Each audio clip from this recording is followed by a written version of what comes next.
250 days from today, America will celebrate 250 years, and we want you to be part of an effort to help America celebrate her first freedom. Hi, I'm Stuart Shepard, and this is First Liberty Live. Kelly Shackelford is President and CEO and Chief Counsel of First Liberty Institute. Hi, Kelly. Hey, Stuart. I want to talk to you about this initiative that we're launching today that will go all the way through July 4th of 2026. It's called we're celebrating America's 250th. What's it all about? Well, it's really a time to educate, to celebrate, to commemorate our 250th, and especially our first freedom. And that's what we're all about, religious freedom. It's in coinciding with this, which is just God's timing. The president asked you to be on his Religious Liberty Commission. He set July 4th as the due date for all of your recommendations to be turned in. You may turn your homework in a bit early, is my understanding, but that's the due date. It shows that the president understands the connection between what it means for America to be America and the first freedom of religious freedom. Make that connection for us. Well, if you lose your first freedom, if you lose religious freedom, you'll lose all your freedoms. And there's a reason. It wasn't an accident that the founders called this the first freedom, that they put it as the first two clauses in the First Amendment, because they understood that. And the reason is that if you have a government that can force people to bow a knee to government and not to God, you'll lose everything else. You'll lose your free speech rights, your property rights, everything. So this has always been sort of the core of all of your freedoms. And it's somewhat of a bellwether of how your other freedoms are in danger or not. And so this is the first freedom. It's religious freedom. And if you lose it, you lose everything. Share some of what you're learning through the commission hearings about where we are and where we need to be. I'm learning some things, but to be honest, what mainly I'm learning is to watch other people learn. We know about all these cases. Yeah. I'm watching shock and horror, though, by the rest of America to go, I can't believe this is happening in our country. And so as we bring Marisol Castro and as we bring Shay and Cenas, and we bring our clients up there and they tell their story and other people's story about people that aren't our clients that are just out there. I think it's a wake-up call to a lot of America that, boy, the president was right on with this. We need to address these things and make sure that this doesn't happen to my kids or my grandkids. So I think the challenge that I have is there's only two lawyers on the commission and I'm one of them, and this is our area. And I want to make sure that what we lay out as our recommendations directly to the president are things that will last. And that's the challenge, because a lot of presidents will do an executive order and it's gone. Right. We're going to try to do much more than that. And I think we'll accomplish that. And every time we talk about this, I mention this is a president his key operative word is action. So whatever you turn in likely is going to be put into action very quickly. That'll be exciting to watch. Yeah, I don't think timidity is I haven't seen that accusation yet against President Trump. So I think whatever we give him that's good, he's gonna go full bore on it, and it could be great for the future of our country on religious liberty. So we talked about we're going to educate, we're going to celebrate, we're going to commemorate as we approach 250.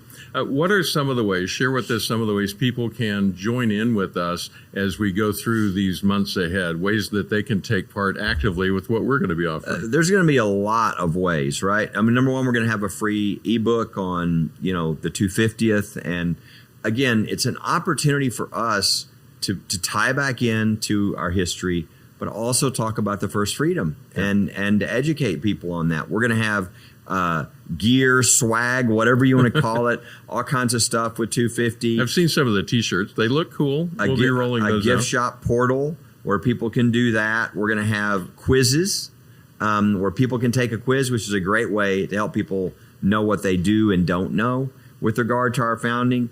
We're going to actually have an honor roll for religious liberty, highlighting things.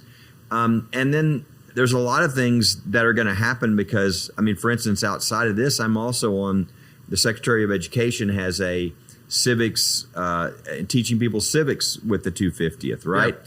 Well, our special role in that at First Liberty is we're the religious liberty people. So that's going to be going on all around the country, and we're going to be highlighting that as well. So there's just going to be a lot of opportunity for people. I think it's going to be a great year. I mean, just remembering our country, there's so much negative, speech going on. To remember the good things about the freedoms that we have and what was put in place here and how we're blessed beyond what any other country really in the world had set in place.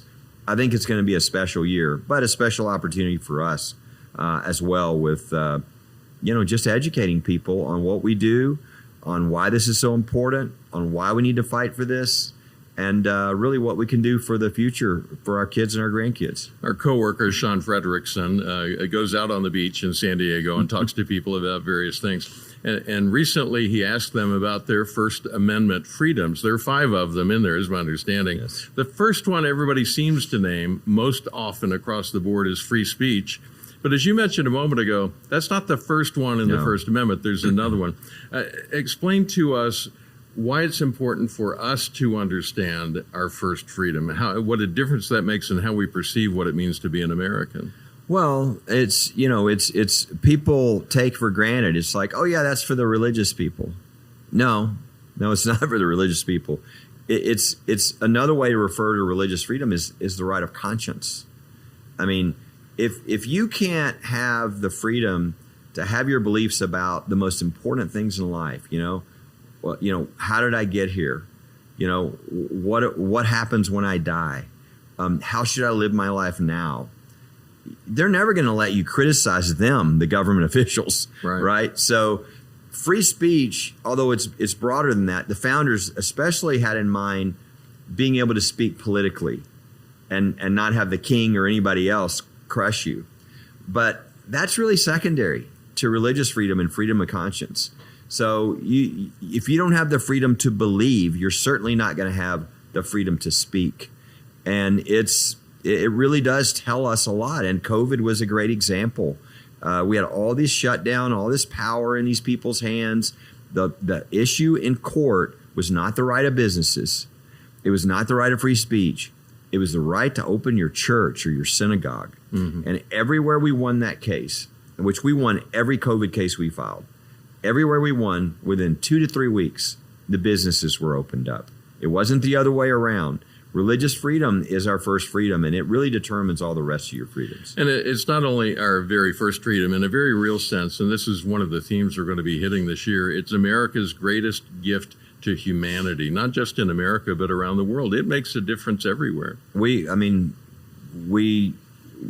fight for religious freedom all around the world. We actually have, it's the first time ever we've had a Religious Liberty Commission for the United States. And President Trump did that. I think it was really a great thing to do. We have had an international Religious Liberty Commission because we wanted to highlight, because we're so pro-religious freedom in this country, we wanted to highlight other countries where people are being killed for their faith.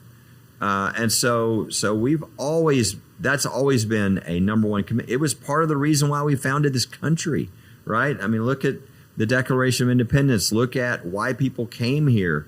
They were fleeing places like the Church of England where they didn't have freedom. And so it's the very core of who we are. I love the slogan for this campaign, this other slogan. It's on the T-shirts we talked about a minute ago. It's faith, freedom, forever. That really sets up the tone for what we're looking for, the impact for this campaign to be. It's not just for today. It's not just for this year.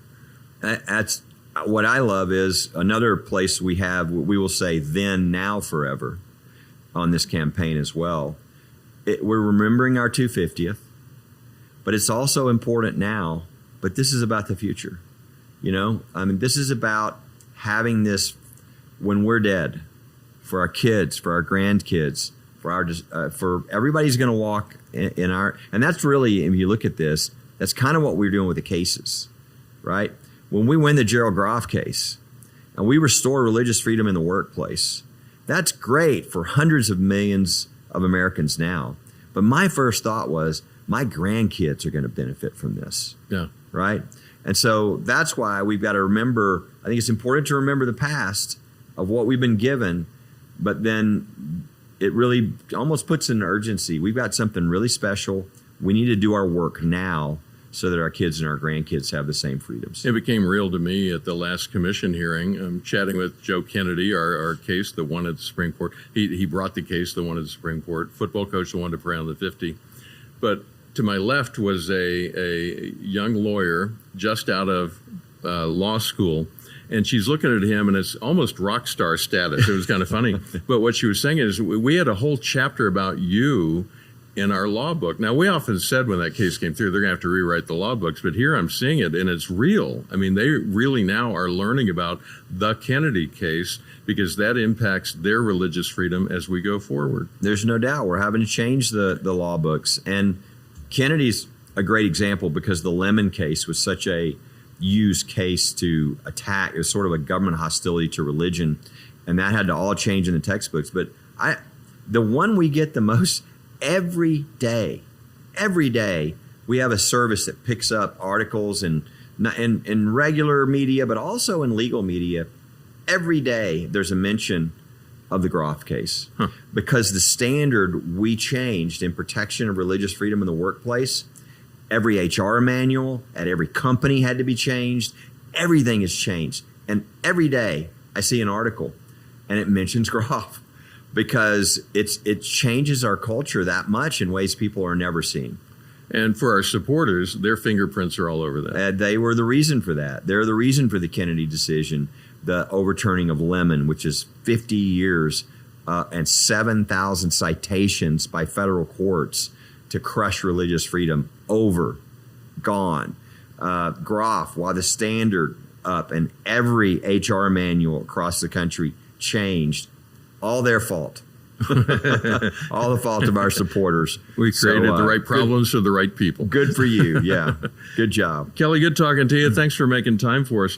You'll find a link for the downloadable book in the text that goes alongside with this video. But the website to keep track of all of this is firstliberty.org/250. That's /250. You'll be able to keep up with all of this over the coming 250 days. Know that you're joining with your support of First Liberty with thousands of patriots all over the country, Americans who are ready to restore faith and reclaim freedom for our families, our future, and our country.